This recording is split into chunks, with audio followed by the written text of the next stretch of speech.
Selanjutnya kita akan membahas tentang teori penawaran ya. Apa sih teori penawaran tersebut? Untuk memenuhi kebutuhan akan permintaan barang dan jasa, masyarakat diperlukan kesediaan produsen dalam memproduksi berbagai barang pada tingkat harga yang disebut penawaran.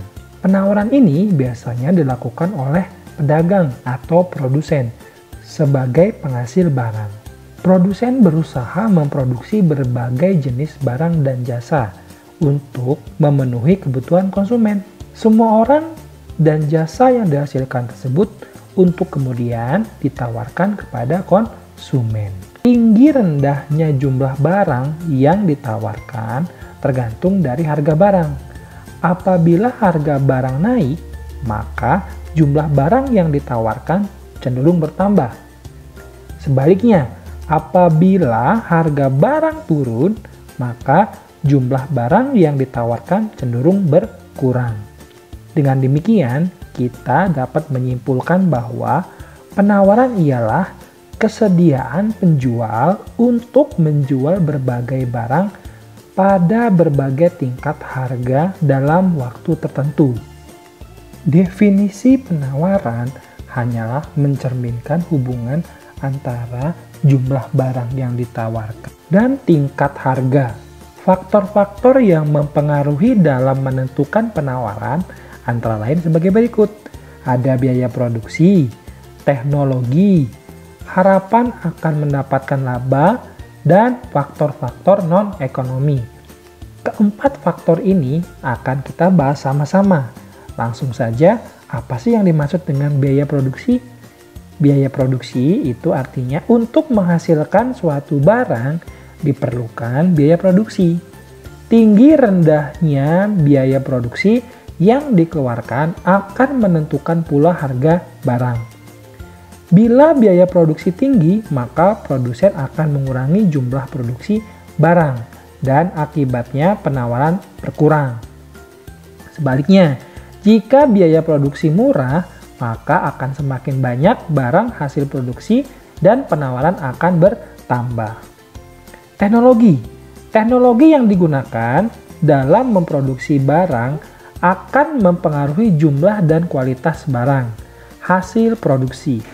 Semakin tinggi teknologi yang digunakan dalam memproduksi barang, maka kualitas dan jumlah barang hasil produksi bertambah dan ini berpengaruh pada naiknya jumlah penawaran.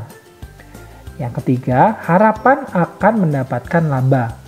Dengan harapan memperoleh keuntungan atau laba yang banyak, maka produsen berlomba untuk meningkatkan produksinya, serta memperluas dan mengembangkan usahanya guna memperoleh keuntungan yang besar.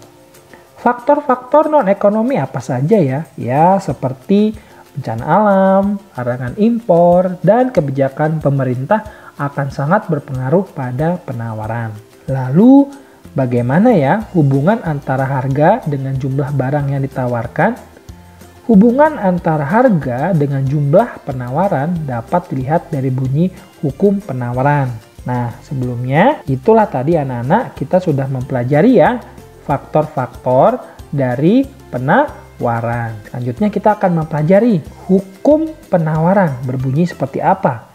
Ya, bunyinya adalah jika harga barang ditawarkan naik, maka jumlah barang yang ditawar pun akan bertambah.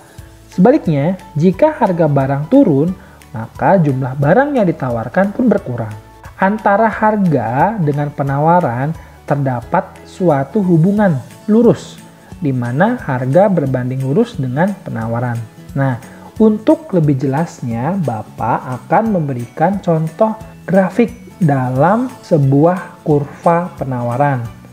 Nah, kurva penawaran berbeda dengan kurva permintaan. Bisa kalian lihat sendiri ya contoh grafiknya. Sebelumnya, Bapak berikan informasi dulu apa sih pengertian dari kurva penawaran. Kurva penawaran adalah grafik yang menggambarkan sifat hubungan antara harga suatu barang dengan jumlah barang yang ditawarkan pada waktu tertentu dan tempat tertentu. Nah, ini adalah contoh dari grafik penawaran. Sedangkan yang ini adalah contoh dari grafik permintaan. Bisa kalian cermati ya, sama-sama ya. Nah, itu anak-anak teori permintaan dan teori penawaran. Semoga bermanfaat dan semoga kalian jelas dan paham. Apabila tidak jelas, bisa kalian bertanya bersama Pak di kolom komentar yang sudah ada. Terima kasih anak-anak. Nanti di video selanjutnya kita akan belajar tentang bagaimana membuat grafik permintaan dan membuat grafik penawaran. Terima kasih anak-anak atas perhatiannya. Selalu sehat dan semangat.